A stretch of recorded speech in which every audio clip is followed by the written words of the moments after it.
Ameerpet metro స్టేషన్లో నా movie promotion చేయడానికి అలా అలా తిరుగుతుంటే ఈ అమ్మాయి కనబడింది. మాట్లాడాను కానీ మైక్ వాయిస్ చాలా బ్రేక్ అయిపోయింది, చాలా చండాలంగా వచ్చింది, అందుకని పెట్టట్లేదు. నాకు ఇలా మూవీ అని చెప్పాను, ఇలాంటి సినిమా మీరు ఎప్పుడు చూసింటారు, అది మూవీ టైటిల్ అని చెప్పాను. తను ఓకే అది ఇది అంది. మీరు ఎక్కడి నుంచి అంటే వరంగల్ అని చెప్పింది. మళ్ళీ నేను షాక్ అయిపోయాను. నిన్నట్లాగానే వరంగల్ అమ్మాయి అనుకోకుండా ఇలా కలవడం అనేది చాలా చాలా కోఇన్సిడెన్స్. నాది వరంగలే కాబట్టి. అండ్ మీ ఫేవరెట్ మూవీ ఏంటి అని అడిగితే నిన్ను కోరి అని చెప్పింది. నిన్ను కోరి అంటే అన్రిక్విటెడ్ లవ్, అంటే నానికి లాస్ట్లో లవ్ అది దొరకదు కదా. సో బట్ ఈ సినిమాలో కూడా దొరకని పరిస్థితిలోనే ఉంటుంది హీరోకి. లాస్ట్లో దొరుకుతుందా లేదా, ఆ అమ్మాయి కోసం చాలా ఫోర్స్ఫుల్గా వెళ్తుంటాడు, ఒక జర్నీ చేస్తుంటాడు, క్రేజీ జర్నీ. లాస్ట్కి దొరుకుతుందా లేదా అనేది సస్పెన్స్. ఖచ్చితంగా చూడండి, చాలా ఎంటర్టైన్ అవుతారని చెప్పాను. అండ్ తన పేరు నందిని అని చెప్పింది.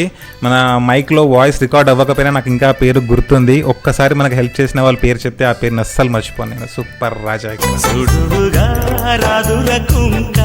బంగారు జింక వేటాడాలిగా.